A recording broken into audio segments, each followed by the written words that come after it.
السلام عليكم ورحمة الله وبركاته.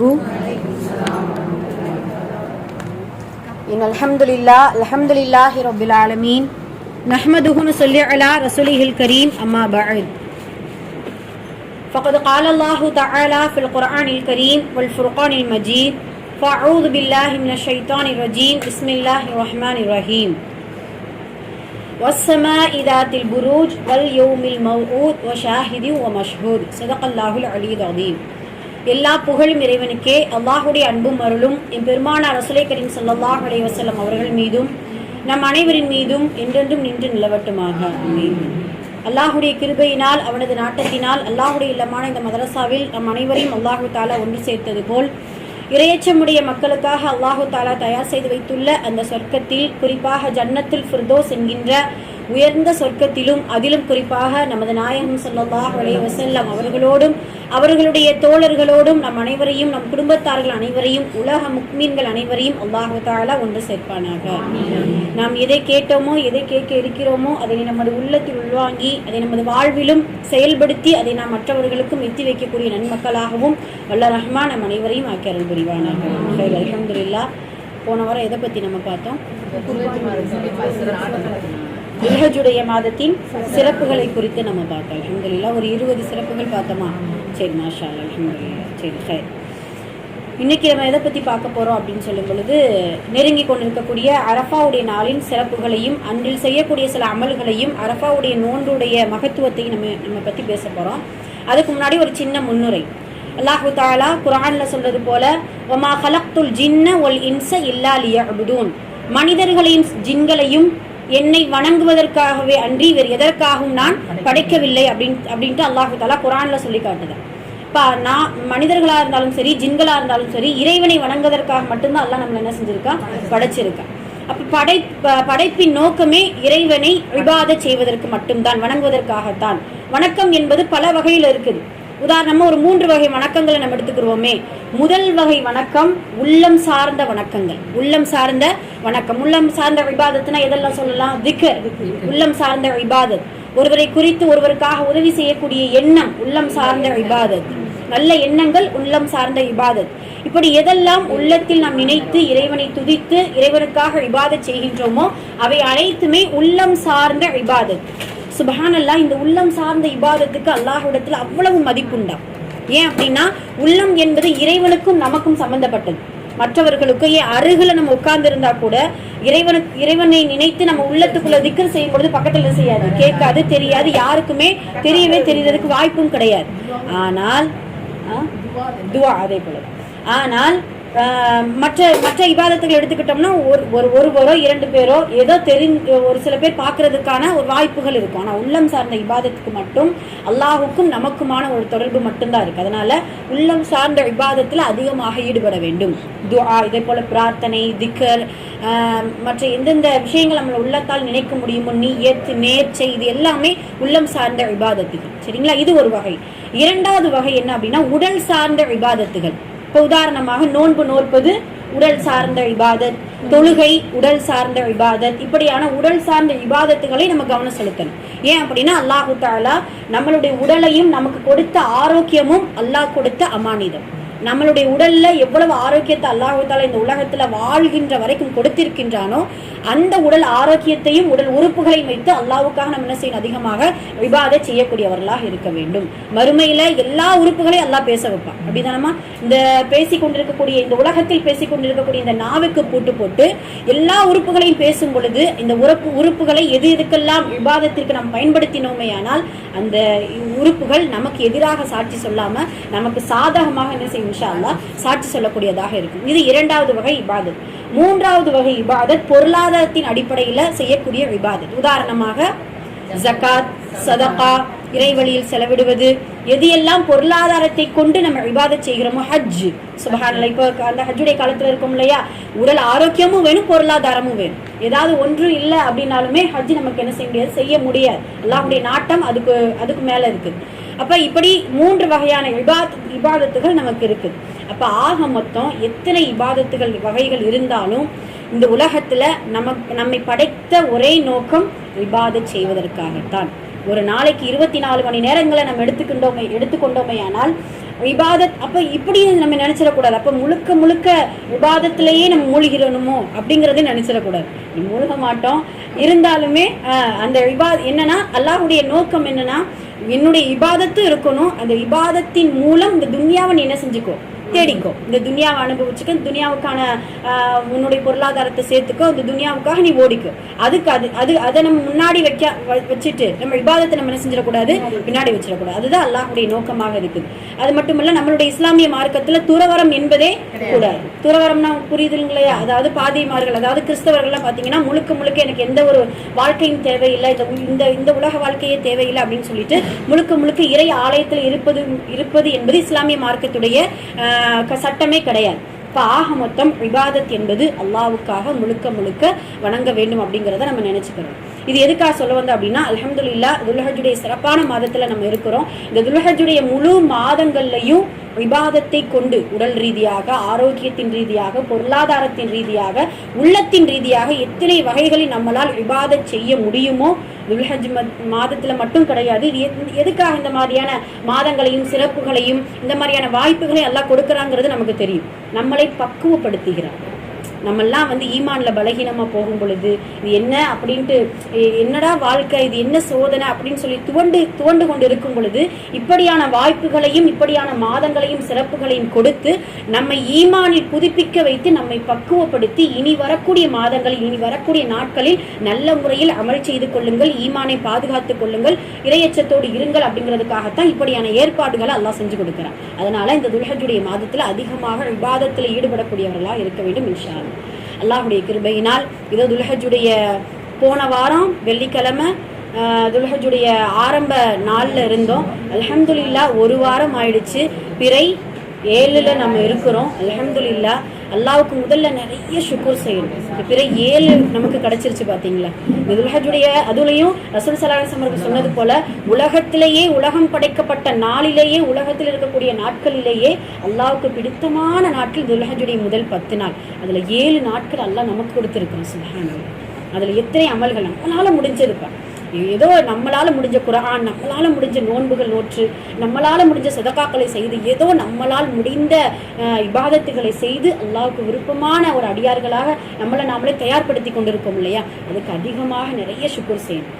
இப்ப உள்ள இந்த 10 நாட்கள்ல எத்தனையோ மக்கள் பொழுதுபோக்கா இருந்துகிட்டு தான் இருக்கிறாங்க. இதனுடைய மகத்துவம் தெரியாம, இதனுடைய சிறப்புகள் தெரியாம ஏதோ தான் தோன்றித்தனமாக வீணாகவும் விளையாட்டாகவும் இந்த நாட்களை கழித்துக் கொள்ளக்கூடியவர்களும் இருக்கிறாங்க. அதுல இருந்து தவிர்த்து அல்லாஹ் நம்மளை தேர்ந்தெடுத்து இபாதத் செய்ய வைக்கிறான் இல்லையா. அதனால அல்லாஹ்வுக்கு அதிகமாக ஷுக்ர் செய்யக்கூடியவர்களாக இருக்கணும். அல்ஹம்துலில்லாஹ் இந்த 10 நாள்ல எது சிறந்ததுன்னு கேட்டா அரஃபாவுடைய நாள். இனி வரக்கூடிய 9வது அரஃபாவுடைய நாள், ஞாயிற்றுக்கிழமை 9வது நாள் அரஃபாவுடைய நாள் இந்த 10 நாட்களில் சிறந்தது. அது மட்டும் இல்ல, இப்படியும் கூட சொல்லலாம், இந்த அரஃபா நாள் இருந்ததின் காரணமாகத்தான் துல்ஹஜ்ஜுடைய 10 நாளே சிறப்பானது. அதனால இன்ஷா அல்லாஹ் அப்படியே துவண்டு விடாமல் இன்ஷா அல்லாஹ் அந்த அரஃபாவுடைய நாள்ல அதிகமாக இபாதத் செய்யும். அந்த அரஃபாவுடைய சிறப்புகளை நம்ம இன்ஷா அல்லாஹ் ஒரு 12 சிறப்புகளை நம்ம சொல்ல போறோம். அந்த 12 சிறப்புகளும் நம்ம கேள்விப்பட்டதாக இருந்தாலும் கூட அரஃபாவுடைய நாட்கள் நெருங்க நம்மளுடைய உள்ளத்தையும் நம்மளுடைய ஈமானையும் அதிகமாக நம்ம என்ன செஞ்சுக்கிறோம், தயார்படுத்திக் கொள்ளக்கூடியவர்களாக இருக்கணும். முதல்ல அரஃபாவுடைய நாளில் சிறப்பு என்ன அப்படிங்கிறத பாக்குறதுக்கு முன்னாடி அரஃபா என்றால் என்ன, அது ஏன் அரஃபான்ட்டு பேர் வந்தது அப்படிங்கிறத நம்ம தெரிஞ்சுக்கிறோம் இல்லையா. அரஃபா என்றால் ஒருவருக்கொருவர் அறிந்து கொள்ளுதல். ஏன் அறிந்து கொள்ளுதல் பேர் இருந்துச்சு அப்படின்னா, உங்களுக்கு அந்த ஹிஸ்டரி தெரியும். ஆதம் அலைஹிஸ்ஸலாம் அவர்களும் ஹவ்வா அலைஹிஸ்ஸலாம் அவர்களும் செய்த ஒரு தவறின் காரணமாக இந்த உலகத்துல அல்லாஹ் இறக்கி விட்டு பிரிச்சு விட்டுட்டான். அப்படிதானே. ரொம்ப நாட்கள், பல வருடங்கள் இந்த உலகத்தில் பிரிந்து அவர்கள் தனியாகத்தான் இருந்திருக்கிறாங்க. அப்ப அவங்களுடைய தௌபாவின் காரணமாக, அவர்களுடைய தேடலின் காரணமாக அல்லாஹு தஆலா இறக்கப்பட்டு அந்த அரஃபா என்கின்ற இடத்துலதான் ஒன்று சேர்க்கிறான். அப்ப நம்மளுடைய ஆதிபிதா ஆதம் ஹவ்வா அவர்களுடைய சந்திப்பும் அவர்களுடைய அறிமுகமும் அந்த அரஃபாவுடைய நாளில் இருந்ததின் காரணமாகத்தான் ஒருவரைக்கொருவர் அறிந்து கொள்ளக்கூடிய நாள் அப்படிங்கிறது. அது போல ஹஜ் அதுதானே, எல்லா உலகத்துல இருக்க எல்லா மக்களையும் பார்த்துக்கிறாங்க. மொழியால், இனத்தால், குணத்தால் வேறுபட்ட எல்லா மக்களையுமே அந்த அரஃபா பெருவெளியில் பார்க்கும் பொழுது சுப்ஹானல்லாஹ் ஒருவருக்கொருவர் அறிந்து கொள்வது. இப்படியெல்லாம் எல்லாம் படைச்சிருக்கிறானா. இப்படியான மக்கள் அல்லாஹ் படைச்சிருக்கிறானா, இவ்வளவு கோடி மக்கள், இவ்வளவு லட்சக்கணக்கான மக்களை அல்லாஹ் தஆலா இப்படி ஒன்று சேர்த்திருக்கிறானா அப்படின்னு சொல்லும் பொழுது அது ஒரு பிரம்மாண்டத்தை ஏற்படுத்தக்கூடிய ஒரு நாளாக இருக்குது. அப்போ ஒருவருக்கொருவர் அறிந்து கொள்ளக்கூடிய ஒரு நாள் அப்படின்னு சொல்லிட்டு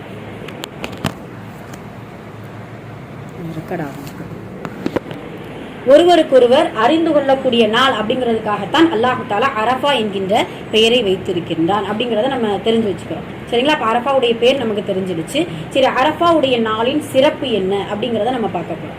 முதல் சிறப்பு என்ன அப்படின்னு சொல்லும் பொழுது நம்ம போன இதுலேயே நம்ம போன ஜுமாவிலேயே நம்ம பார்த்தாச்சு. இருந்தாலும் ஒரு நினைவூட்டலுக்காக இந்த இஸ்லாமிய மார்க்கம் பூர்த்தியாக்கப்பட்ட முழுமையாக்கப்பட்ட நாள் அரஃபாவுடைய நாள். அந்த நாளில் தான் ஒரு வசனம் இறக்கப்பட்டுச்சு. நம்ம சொன்னோம் இல்லையா, அல்யௌம அக்மல்து லக்கும் தீனுக்கும், உங்களுடைய மார்க்கத்தை நான் பூர்த்தியாக்கி விட்டேன், உங்களுக்காக என்னுடைய நிஅமத்தை நான் முழுமையாக்கி விட்டேன், தீனுல் இஸ்லாமை நான் முழுமையாக ஏற்றுக்கொண்டேன் அப்படின்னு சொல்லிட்டு அல்லாஹ் தஆலா நமக்கான பூர்த்தியான ஒரு இஸ்லாமிய மார்க்கத்தை கொடுத்த நாள் இந்த அரஃபாவுடைய நாள்.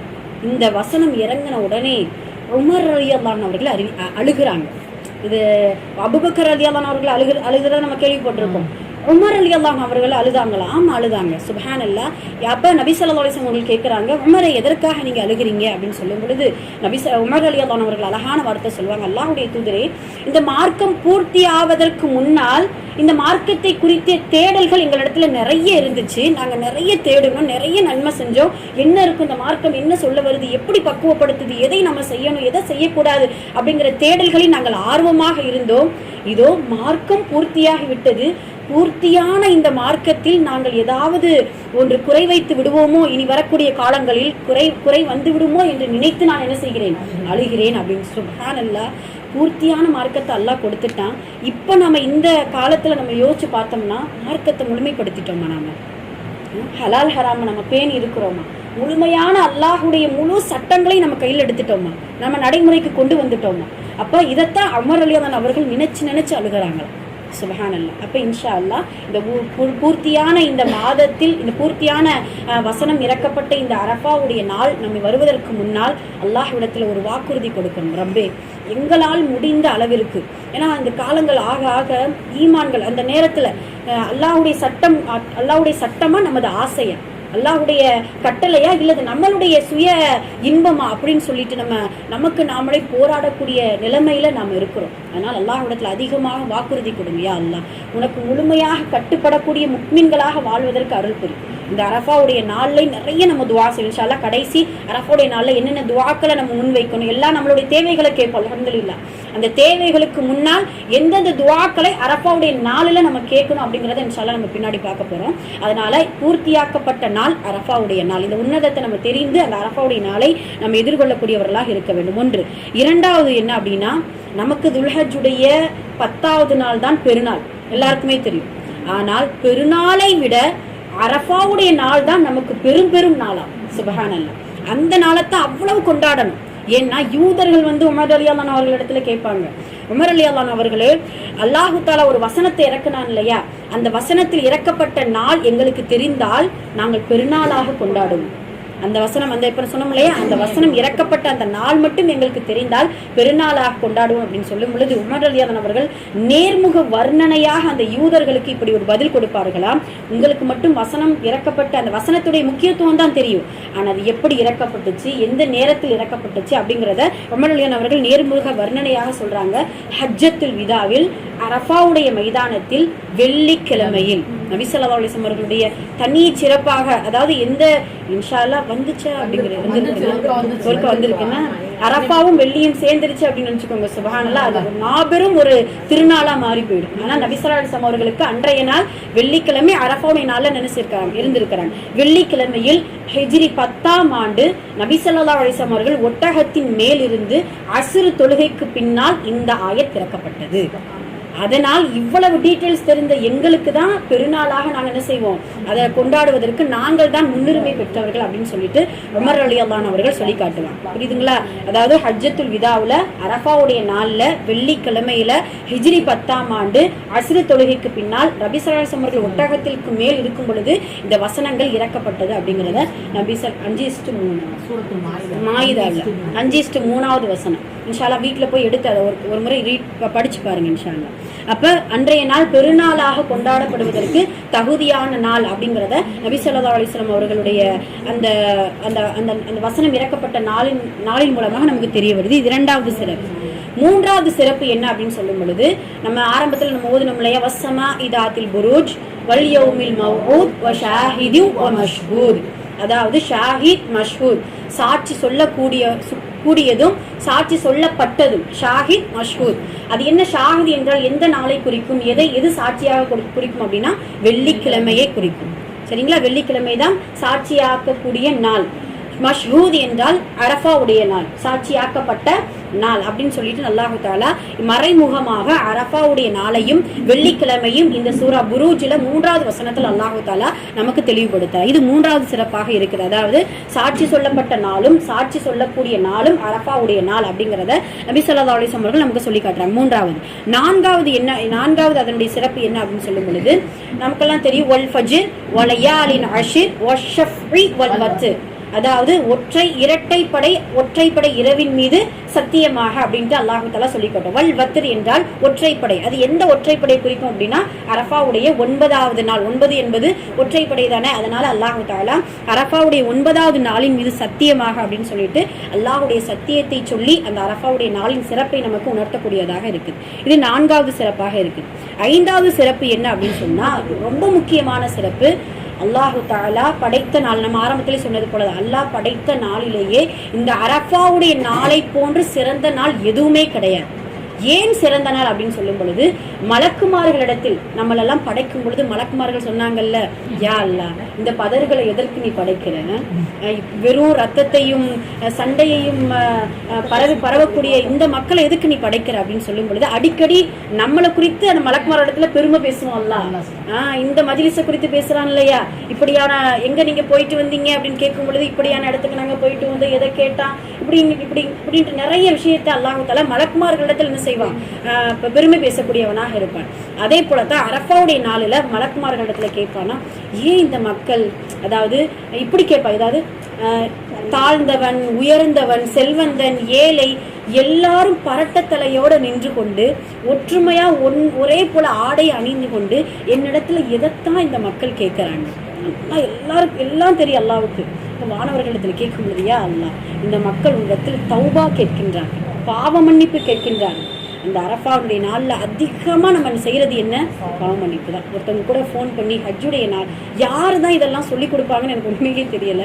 அங்க உட்காந்துட்டு யாசின் ஓதவா, வாக்கையா ஓதட்டுமா நானு, இல்லை அங்கே உட்காந்துட்டு இத்தனை தஸ்பனபிள் தொழுகட்டுமா நான், நீங்கள் ஒன்றுமே செய்ய வேண்டாம். நீங்கள் வாக்கையா யாசின் தொழுகை இதெல்லாம் விட்டுருங்க. முழுக்க அந்த இடத்துல தௌபா துஆ வேற எதுவும் வேண்டாம். தஸ்பீஹ் செய்யுங்க, அதிகமா அல்லாஹ்வுடைய புகழ் வார்த்தையை கூறுங்க. ஏன்னா இறைவனிடத்துல பாவ மன்னிப்பு கேட்கறதுக்குன்னு ஒரு மெத்தட் இருக்கு, ஒரு கலை இருக்குது. அல்லாஹ் அதிகமா புகழக்கூடிய வார்த்தையை நிறைய கத்துக்கோங்க. என்னென்ன அஸ்மால் ஹுஸ்னா சுப்ஹானல்லாஹ் அதை போன்று புகழ் வார்த்தை எதுவுமே கிடையாது. இப்போ அப்படியான புகழ் வார்த்தைகளை கற்று நபி ஸல்லல்லாஹு அலைஹி வஸல்லம் அதிகமாக ஸலவாத் சொல்லி அதிகமாக துஆவும் பிரார்த்தனையிலையும் தௌபாலையும் நீங்கள் என்ன செய்யுங்க, ஈடுபடுங்க அப்படின்னு நம்ம சொன்னோம். அதனால இன்ஷா அல்லாஹ் அரஃபா நாள் என்பது இப்படி அல்லாஹு தஆலா எல்லா மக்களுக்கும் பாவ மன்னிப்பு வழங்கக்கூடிய அல்லாஹ்வுக்கு பிடித்தமான நாள் அப்படிங்கிறத நம்ம எண்ணி பார்க்கணும். அந்த இடத்துல நம்ம யோசிச்சு பாருங்களேன், ஒரே ஆடையில ஒரே இடத்துல ஒரே ஒன்று கூடி இருக்கக்கூடிய மக்கள் எல்லோரும் இறைவனிடத்துல கையேந்தி அதுல ஒவ்வொருத்தருடைய முகத்தையும் பாருங்கள், அழுகையோடும் கண்ணீரோடும் என்னென்ன கஷ்டங்கள் என்னென்ன கவலைகள் இப்படி கூட சொல்லுவாங்க. அந்த இடத்துல நின்று கொண்டு பெரும் பாவம் செய்தாலும் ரப்பே இந்த பாவத்தை அல்லாஹ் இன்னும் மன்னிக்க மாட்டான் நினைக்கிறவன் துர்பாக்கியவானா. எல்லா பாவத்தையும் அல்லாஹ் மன்னிக்கக்கூடிய ஒரே இடமும் ஒரே நாளும் அரஃபாவுடைய நாள் தான் அப்படிங்கிறத நபி ஸல்லல்லாஹு அலைஹி வஸல்லம் அவர்கள் நமக்கு சொல்லி காட்டுறாங்க. இப்போ இவ்வளவு ஒற்றுமையோடு தௌபா செய்யக்கூடிய அந்த நாளைத்தான் அல்லாஹு தஆலா தனக்கு பிடித்த நாளாக என்ன செய்யறான், நமக்கு சொல்லி சிறப்பாக்கி கொடுக்கிறார் அப்படிங்கிறது இது 5வது சிறப்பாக இருக்குது. அது மட்டுமல்ல 6வது சிறப்பு என்ன அப்படின்னு சொல்லும் பொழுது, துவா கேட்கக்கூடிய நாட்களிலேயே சிறந்த நாள் அரஃபாவுடைய நாள். அப்ப அல்லாஹ்வுக்கு பிடித்தமான நாளும் ஒன்று இருக்குது.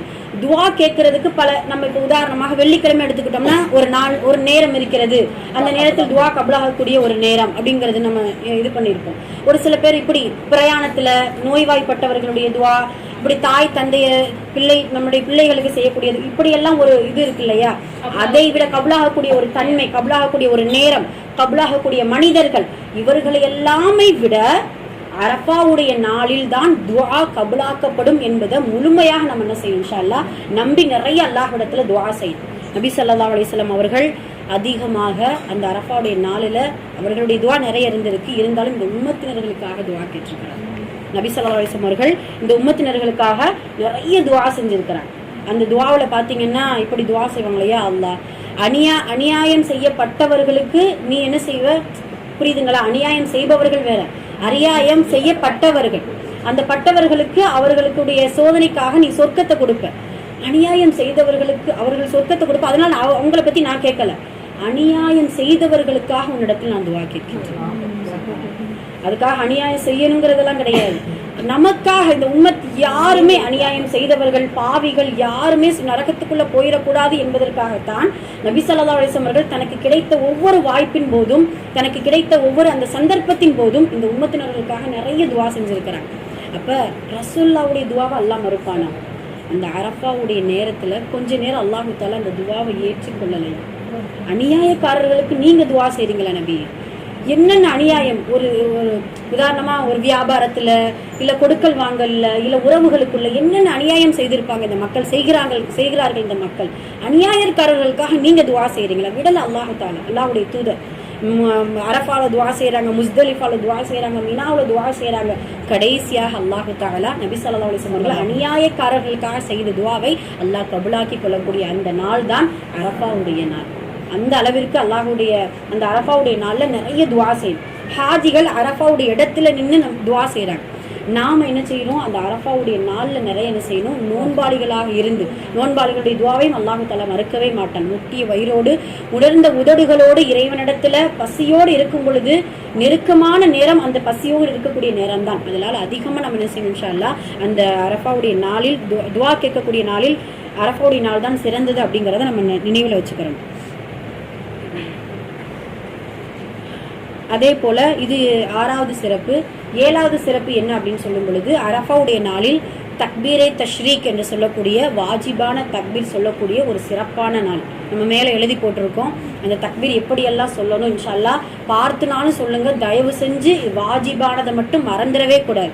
இவ்வளவு நாள் 7 நாள் நம்ம தக்பீர் சொல்லியிருப்போம், அல்ஹம்துலில்லாஹ் நினைவு வரும்பொழுதெல்லாம் சொல்லியிருப்போம். இது நினைவு வரும்பொழுது கிடையாது, நிச்சயமா ஒவ்வொரு ஃபர்லு தொழுகைக்கு முன்னாலோ பின்னாலோ எப்படியாவது நம்ம என்ன செய்யணும் இன்ஷா அல்லாஹ் தக்பீர் சொல்லக்கூடியவங்களா இருக்கணும். வாஜிபான தக்பீர் ஒரு முறை சொன்னால் வாஜிப், அதுக்கப்புறம் நம்ம சொல்லும் பொழுது சுன்னத்தாயிரும். அதுக்கான நன்மைகள் நமக்கு நிறைய கிடைக்கும் இன்ஷா அல்லாஹ். அரஃபாவுடைய காலை ஃபஜ்ர்ல இருந்து துல்ஹஜ்ஜுடைய 13வது பிறை அஸ்ர் வரைக்கும் இன்ஷா அல்லாஹ் தக்பீர் சொல்லிடணும். சரிங்களா? அந்த தக்பீர் எப்படி சொல்லணும்னு ஒரு கார்டு சொல்லிடுவோமா? சொல்லுங்க பாப்போம்.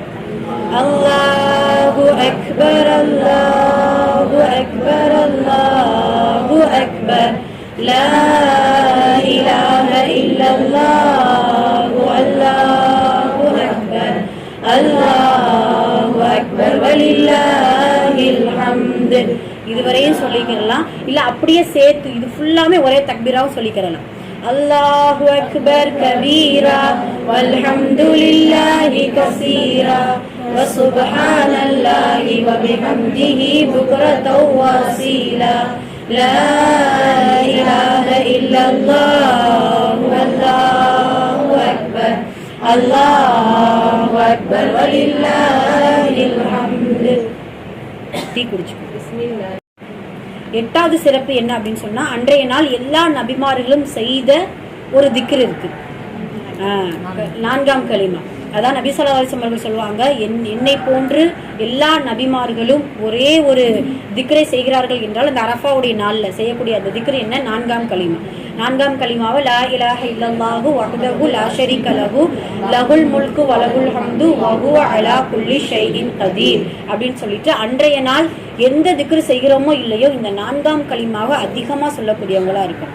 இந்த 4ஆம் கலிமாவுடைய அர்த்தங்கள் எல்லாருக்குமே தெரியும். லா இலாஹ இல்லல்லாஹ், வணக்கத்திற்குரிய இறைவன் அவனை தவிர யாரும் இல்லை. வஹ்தஹு லா ஷரீக லா, அவனுக்கு யாதொரும் இணையும் இல்லை, அவன் தனித்தவன். வஹ்தஹு வஹ்தஹு லா ஷரீக லஹு லஹுல் முல்கு வலஹுல் ஹம்து, அவனுக்கே புகழ் உரியது, அரசாட்சி உரியது. வலஹுல் ஹம்து, அவனுக்கே புகழுக்குரியது. லஹுல் முல்கு வலஹுல் ஹம்து வஹுவ அலா குல்லி ஷைஇன் கதீர், எல்லா பொருட்கள் மீதும் பேராற்றல் உடையவனாக இருக்கிறான் அப்படின்னு சொல்லிட்டு அந்த பொருளை உணர்ந்து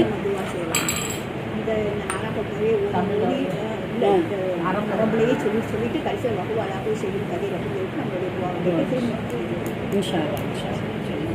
சொல்லி சொல்லி துவா செய்யலாம். சரி அல்ஹம்துலில்லாஹ். எல்லா ஆற்றலும் சரி அல்ஹம்துலில்லாஹ். அப்போ அந்த 4ஆம் கலிமாவை அதிகமாக திக்ரு செய்வதற்கு பொருத்தமான நாள் அந்த அரஃபாவுடைய நாள். எல்லா நபிமார்களும் செய்த திக்ரை செய்வதற்கான ஒரு சிறப்பை அந்த அரஃபாவுடைய நாள் நமக்கு தருது. இது 8வது சிறப்பு. 9வது சிறப்பு என்ன அப்படின்னு சொல்லும் பொழுது, அல்லாஹு தஆலா அதிகமாக நரக விடுதலையை கொடுக்கக்கூடிய நாள் இந்த அரஃபாவுடைய நாள் தான். அதிகமாக நரக விடுதலை நம்மெல்லாம் கேள்விப்பட்டிருப்போம். ரமலானுடைய மாதம் என்பது அதாவது நரகத்துடைய கதவுகள் மூடப்பட்டிருக்கும், சொர்க்கத்துடைய கதவுகள் திறக்கப்பட்டிருக்கும் அப்படிங்கிறத நம்ம பார்க்கணும்.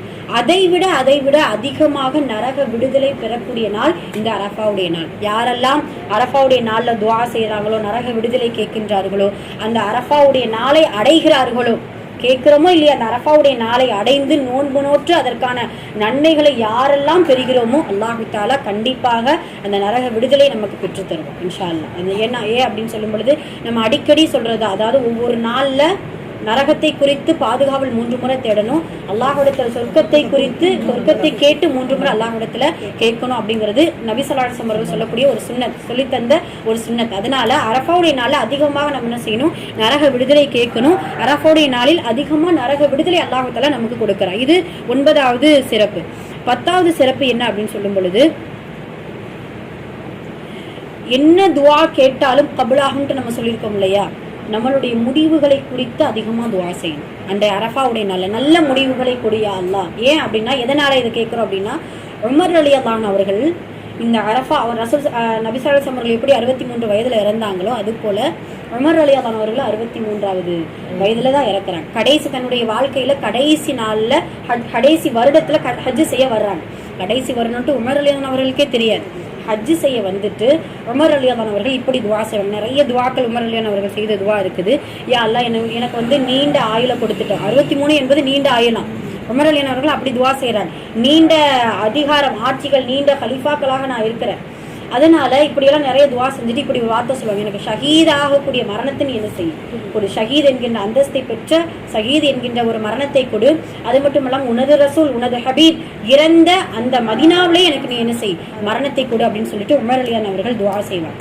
அந்த துவா அப்படியே கபுலாகி அடுத்த வருடம் துல்ஹஜ்ஜுடைய மாதம் வருவதற்கு முன்னாலேயே உமர் ரலியல்லாஹு அவர்கள் ஒரு மஜூசி, ஒரு நெருப்பு வணங்கியினால் அபு லுஆ என்கின்ற ஒரு மனிதனினால் குத்தப்பட்டு சுபுகுடைய நேரத்தில் அவங்க ஷஹீதுடைய மரணத்தை செய்கிறாங்க. அந்த வரலாறுலாம் நமக்கு தெரியும். அந்த தன்னுடைய மகனார் அப்துல்லா அவர்களிடத்துல சொல்லி அனுப்புவாங்களே, ஆயிஷா ரலியல்லாஹு அவர்களிடத்துல நீங்கள் போய் கேளுங்க, கேட்டு எப்படி எனக்கு வந்து எப்படி அடக்கம் செய்யணும், அவங்களிடத்துல அனுமதி கேளுங்க அப்படின்னு சொல்லிட்டு அனுமதி கேட்பாங்க. அனுமதி கேட்டு வந்த பின்னாடியும் நான் இறந்த பின்னாடி மீண்டும் ஒரு முறை அனுமதி கேளுங்க. ஏன்னா நான் உயிரோடு இருக்கும் பொழுது ஹலீஃபா என்கின்ற அந்தஸ்துல இருக்கிறதின் காரணமாக அனுமதி கொடுத்திருக்கலாம். நான் இறந்த பின்னாடி ஒரு சாதாரண உமர் உங்களுடைய வீட்டில் அடக்கம் செய்வதற்கு உங்களுக்கு அனுமதியா அப்படின்னு கேட்டு நீங்க என்ன செய்யுங்க, அடக்கம் செய்யுங்கன்னு சொல்லிட்டு தன்னுடைய மகனிடத்துல வசிய செய்வாங்க. அதே போல அவர்களுடைய மரணம் எப்படி அரஃபாவுடைய நாள்ல நல்ல முடிவு அல்லாஹ்விடத்துல உமர் ரலியல்லாஹு அவர்கள் கேட்டாங்களோ, அதே போல அவர்களுடைய மரணம் கிடைச்சது. அதனால இன்ஷா அல்லாஹ் நல்ல முடிவு அதிகமாக கேட்கணும். எல்லா கலிமாவோடு மரணிக்கக்கூடிய வாய்ப்பு கொடு, ஈமானோடு மரணிக்கக்கூடிய வாய்ப்பு கொடு. நல்லோர்கள் சூழ்ந்திருக்கக்கூடிய நேரத்தில் நல்ல இடங்களில் உனக்கு பிடித்தமான செயல் செய்து கொண்டிருக்கும் பொழுது எனக்கு மரணத்தை கொடு அப்படின்னு சொல்லிட்டு அல்லாஹ்விடத்துல அதிகமாக தன்னுடைய முடிவை குறித்து தான் கேட்கிறோமே தவிர தன்னுடைய மரணம் வேணும்னு கேட்கறது. அதை நம்ம யோசிச்சுக்கிறோம். அதுக்காக இப்படி என்னடா மரணம் வேணும்னு கேட்கணுமா அப்படிங்கிறது கிடையாது. தன்னுடைய முடிவை சிறப்பாக்கி கொடு என்று அல்லாஹ்விடத்தில் அதிகமாக கேட்கக்கூடிய நாள் அந்த அரஃபாவுடைய நாள் அப்படிங்கிறத நம்ம சிந்திச்சு பார்க்கணும். இது எத்தனாவது? இது 10வது. அதே போல 11வது என்ன அப்படின்னு சொல்லும் பொழுது, அந்த நாள் நோன்பு நோக்கக்கூடிய நன்மை எல்லாருக்குமே தெரியும். அரஃபாவுடைய நோன்பு சிறப்பான 2 வருடத்தின் பாவங்களை அல்லாஹ் தஆலா மன்னிச்சிருவான். 2 வருடம்னா இந்த வருடமா அடுத்த வருடமா? போன வருடம்னா அப்ப இந்த வருஷத்துடைய பாவம் புரியல.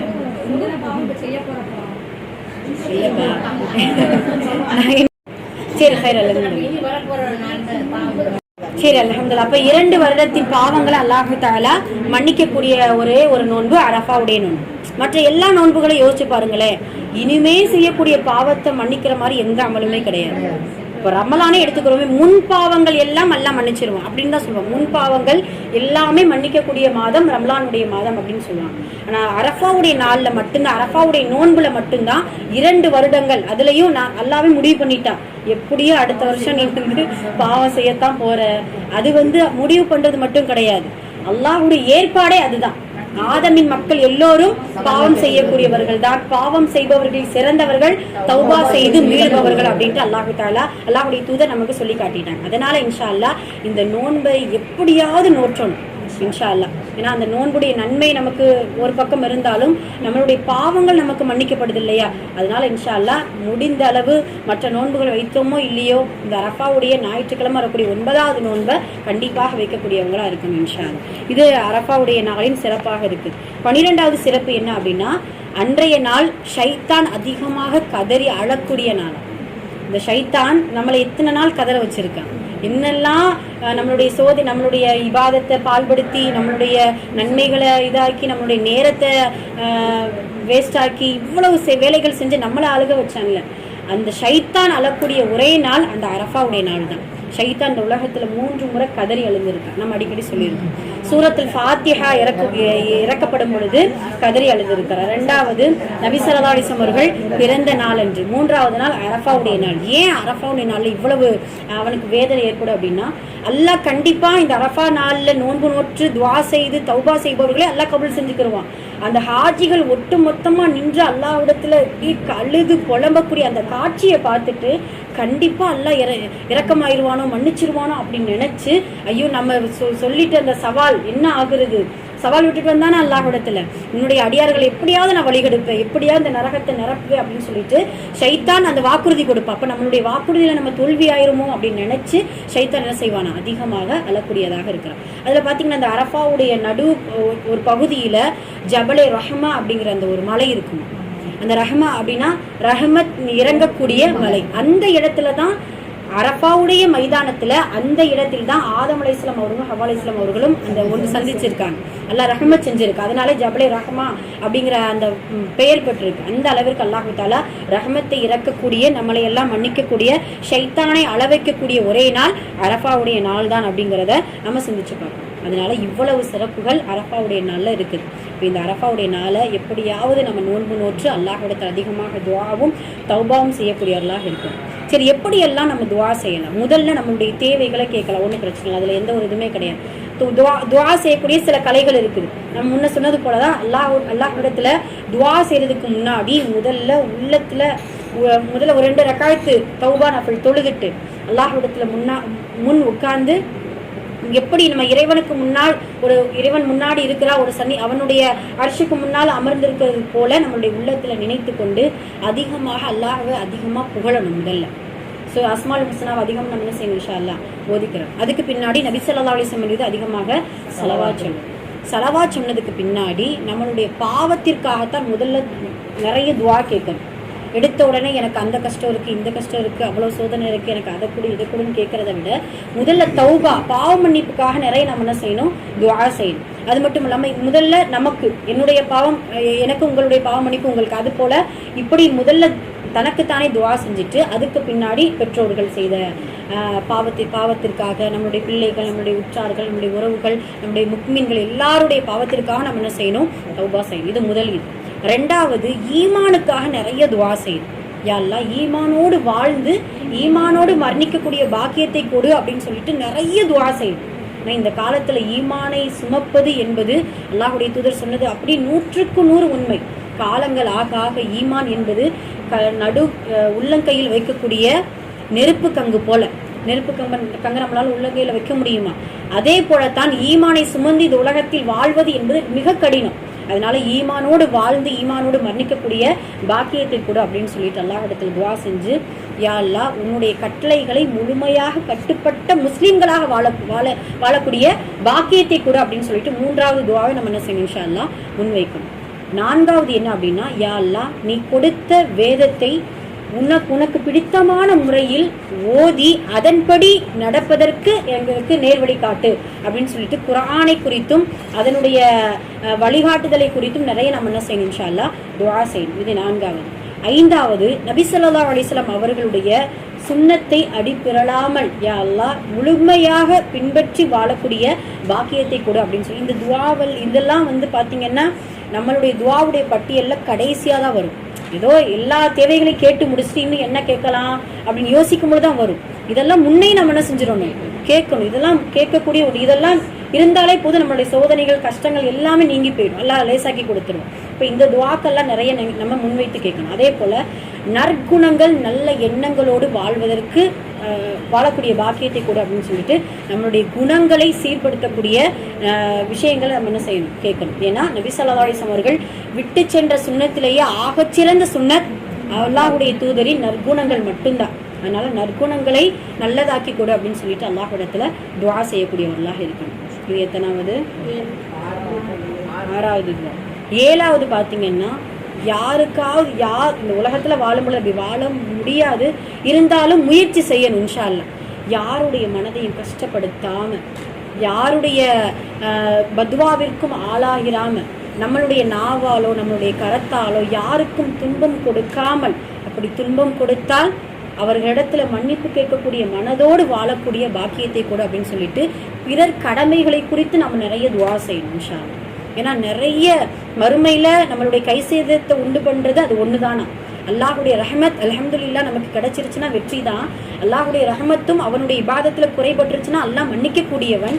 மற்றவர்களுடைய கடமைகளை நம்ம குறை செஞ்சிட்டோம்னா அவர்கள் மன்னிக்காத வரைக்கும் எல்லாம் மன்னிக்க மாட்டோம். அதனால நம்ம இறக்குறதுக்கு முன்னாடி இந்த இதெல்லாம் செட்டில் பண்ணிடணும். யார் நமக்கு கஷ்டங்கள் நம்ம கொடுத்தோமோ இல்லை நம்ம ஏதாவது துன்பம் கொடுத்துட்டோமோ அது எல்லாத்தையும் இந்த உலகத்திலேயே மன்னிச்சு இந்த உலகத்திலேயே முடிச்சுட்டு நம்ம என்ன செய்யணும் இன்ஷா அல்லாஹ் ஆஹிராவுக்கு பயணிக்கக்கூடியவர்களாக இருக்கும். இந்த விஷயத்தெல்லாம் நிறைய துஆ செய்யக்கூடியவர்களாக இருக்கும். அதே போல நம்மளுடைய பிள்ளைகள் நம்மளுடைய சந்ததிகளுடைய எதிர்காலத்துக்கு நிறைய துஆ செய்யணும்.